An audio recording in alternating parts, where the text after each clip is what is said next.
Pernahkah kamu mendengar seseorang sehat-sehat saja, lalu tiba-tiba terkena serangan jantung? Penyempitan pembuluh darah bisa menjadi penyebabnya, dan seringkali gejalanya tidak terasa sampai terlambat. Tapi tenang, di video ini saya akan membongkar fakta penting tentang penyempitan pembuluh darah, gejalanya, cara mengatasinya, dan apakah ada solusi alami yang benar-benar ampuh. Jadi, simak terus video ini sampai habis, karena ini bisa menyelamatkan hidupmu atau orang yang kamu sayangi. Sebelum kita membahas solusi, penting untuk memahami gejalanya. Penyempitan pembuluh darah seringkali tidak menimbulkan keluhan di awal. Namun, seiring waktu, gejalanya bisa semakin terasa. Apalagi ketika aliran darah sudah terganggu secara signifikan. Misalnya, kamu mungkin akan mulai merasa cepat lelah, sesak napas saat berjalan, atau naik tangga, dan merasakan nyeri di dada, yang disebut angina. Ini adalah tanda bahwa jantungmu tidak mendapatkan cukup oksigen akibat aliran darah yang terbatas. Ada satu kisah menarik dari seseorang.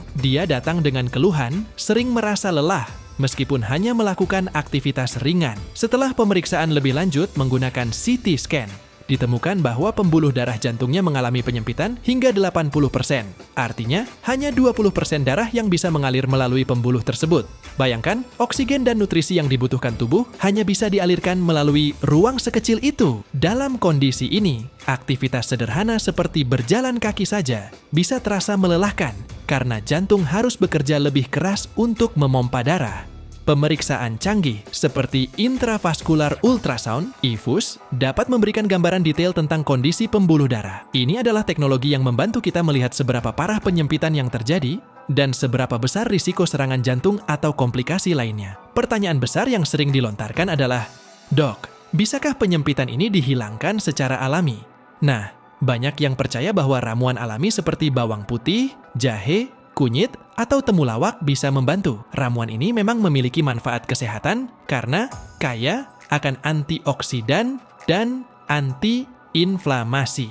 Sebagai contoh, bawang putih telah terbukti dapat membantu mengurangi peradangan dalam tubuh, sedangkan jahe memiliki sifat anti-inflamasi yang kuat. Namun, untuk benar-benar menghilangkan plak yang sudah menumpuk di pembuluh darah, ramuan alami ini tidak bisa diandalkan sepenuhnya.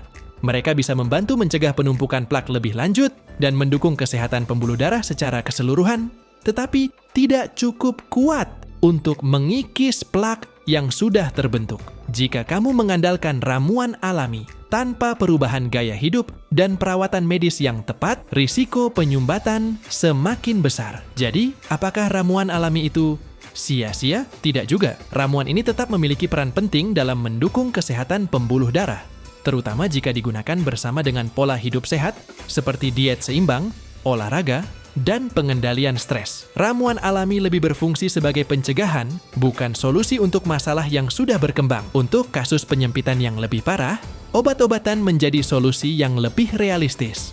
Salah satu jenis obat yang sering diresepkan adalah statin, yang berfungsi untuk mengurangi kadar kolesterol jahat dalam darah. Kolesterol tinggi adalah salah satu penyebab utama penumpukan plak di pembuluh darah.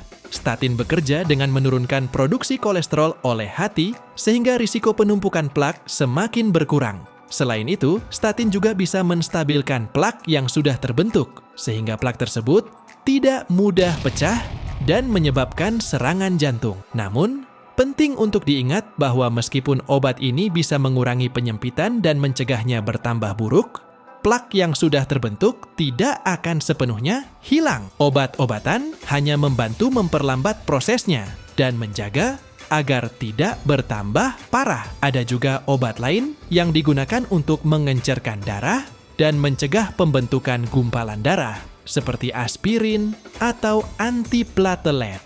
Obat-obatan ini bekerja untuk menjaga aliran darah tetap lancar dan mencegah sumbatan tiba-tiba yang bisa menyebabkan serangan jantung mendadak. Jika penyempitan sudah parah dan menyebabkan gejala serius, intervensi medis mungkin diperlukan. Salah satu prosedur yang sering dilakukan adalah kateterisasi jantung, di mana dokter memasukkan tabung kecil melalui pembuluh darah untuk membuka bagian yang tersumbat. Dalam beberapa kasus, alat seperti balon angioplasti digunakan untuk melebarkan pembuluh darah yang menyempit. Proses ini bisa diikuti dengan pemasangan stent, yaitu perangkat kecil yang berfungsi untuk menjaga pembuluh darah tetap terbuka. Namun, ada kasus di mana bahkan alat medis canggih seperti balon atau stent tidak cukup untuk membuka penyumbatan. Kadang-kadang, diperlukan alat yang lebih kuat seperti rotablator, yang secara harfiah berfungsi seperti bor kecil untuk menghancurkan plak yang keras di pembuluh darah. Jadi, jika plak sudah menumpuk dan mengeras, prosedur ini bisa sangat membantu. Penyempitan pembuluh darah tidak hanya terjadi di jantung, tetapi juga bisa mempengaruhi bagian tubuh lain, seperti otak yang dapat menyebabkan stroke. Stroke terjadi ketika aliran darah ke otak terganggu, yang bisa menyebabkan kerusakan otak permanen. Gejalanya termasuk kelemahan tiba-tiba pada satu sisi tubuh, kebingungan, atau kesulitan berbicara. Semakin cepat perawatan diberikan, semakin besar peluang untuk mengurangi kerusakan. Selain otak, penyempitan pembuluh darah juga sering terjadi di kaki. Disebut peripheral arterial disease, PAD. Orang dengan PAD sering merasakan nyeri atau pegal di kaki saat berjalan, yang hilang setelah beristirahat. Jika PAD tidak segera diobati, kondisi bisa memburuk hingga menyebabkan risiko amputasi. Penyempitan ini juga bisa terjadi di pembuluh darah ginjal, menyebabkan hipertensi renovaskular, yang bisa memicu gagal ginjal. Semua pembuluh darah di tubuh saling terhubung dalam satu sistem sirkulasi. Jika ada masalah di satu bagian, kemungkinan besar bagian lain juga terpengaruh. Oleh karena itu, pemeriksaan menyeluruh sangat penting bagi mereka yang berisiko tinggi, seperti perokok atau penderita diabetes, untuk mencegah komplikasi lebih lanjut. Kesimpulannya, penyempitan pembuluh darah adalah kondisi serius yang bisa terjadi di jantung, otak, kaki, dan organ lain. Pencegahan adalah kunci. Menjaga gaya hidup sehat dengan diet yang tepat, olahraga teratur, dan berhenti merokok adalah langkah-langkah utama untuk melindungi pembuluh darah. Pemeriksaan kesehatan rutin sangat dianjurkan, terutama bagi mereka yang berisiko tinggi. Deteksi dini bisa mencegah kondisi ini menjadi lebih serius. Meskipun herbal dan ramuan tertentu bisa membantu, tidak ada pengobatan ajaib yang bisa menghilangkan penyempitan sepenuhnya. Oleh karena itu, kombinasi antara gaya hidup sehat, pengobatan yang tepat, dan pengawasan medis adalah cara terbaik untuk mengelola risiko penyempitan pembuluh darah. Itulah pembahasan kita tentang penyempitan pembuluh darah. Ingat, pencegahan adalah langkah terbaik. Jika kamu merasa ada gejala atau termasuk kelompok berisiko tinggi, lakukan pemeriksaan segera. Perubahan kecil hari ini bisa menyelamatkan hidupmu di masa depan. Apakah kamu punya pertanyaan atau topik lain yang ingin dibahas? Tulis di kolom komentar. Jangan lupa untuk like, subscribe, dan nyalakan lonceng notifikasi agar kamu tidak ketinggalan video berikutnya. Terima kasih sudah menonton, dan sampai jumpa di episode selanjutnya.